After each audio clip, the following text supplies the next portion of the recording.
Hi everybody, my name is Katie with BlueNotary, and I am going to go over what it will look like for your notarization as the notary. So here we are going to start at the dashboard. This is a general look of what you would see. So I've already sent out an invite with a friend, so you would go over to your journal, and then you see that this session is available, so you would go over here to pre-tag to be able to join the session.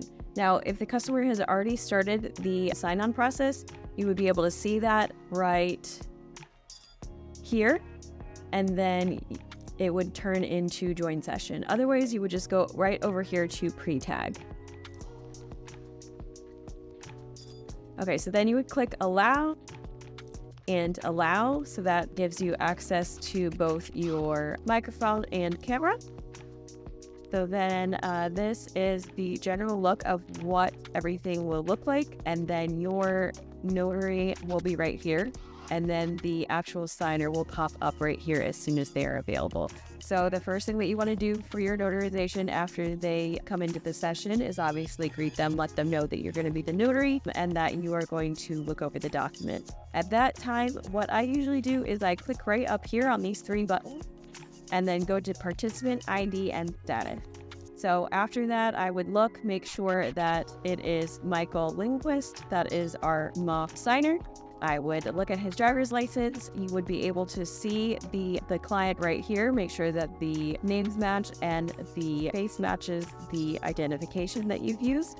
And then also you'll be able to see if they pass the two-factor authentication. So the ID verification, and then either the KBA or the biometrics. So if it's KBA or biometrics, that is dependent upon your state, what you have available to you. After that, I would greet them, go through the script of all of the questions that you would have to ask. We do have a BlueNotary script, which is available for you to look at. And usually what I do is I put it so that it is a little bit off to the side of the session so that I can still see everything as far as the entire session, but then I can kind of read through the script while I'm there and just make sure that you are obviously following all of your state laws and asking all of the questions that are required by you as the notary. After that, what you would do is go through. So this is a mock will, but you can either pre-tag it or tag it during the actual notarization itself.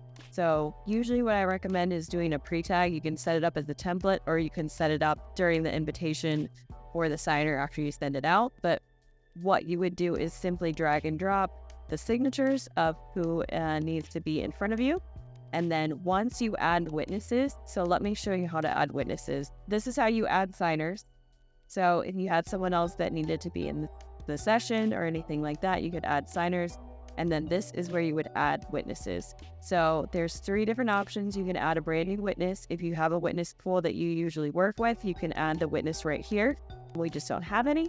And then also there is the BlueNotary witness program, where you can call BlueNotary witnesses. They are notaries that have gone through the onboarding, and they will also be able to do that. That is a $10 fee. So after you do that, once the witnesses pop in, you will be given an option to put those signatures there. Otherwise, the witnesses themselves can add their own signatures and then any additional information. Other than that, you can drag and drop all the different information that you would need. And then also we have the hotkeys. So if you need to add just a signature, what you would do is hover over where you want and then just hit S for signature, and then you can place your signature right there. So you obviously want to make sure that you're not doing that before the session and before the client has signed, but you are able to fill out everything prior to them getting there, either through the template or through the invitation, depending on when they pop into the session. So that is the run through of what it would look like. And then we also have a checklist that you can go through just to make sure that you're doing the flow.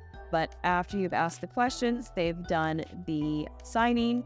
If you have any witnesses, they would also sign as well. I would make sure that you are going through and checking that there are no blank spaces. So all of these spaces would have to be filled out. You would have to fill out any of the additional information that your state requires. for these different types of notarizations, making sure that you're complying with your own state laws. And then at the very end, I say, okay, we are all set. I'm going to look over the document. If you have any questions, let me know. Otherwise, I invite you to look over the document as well.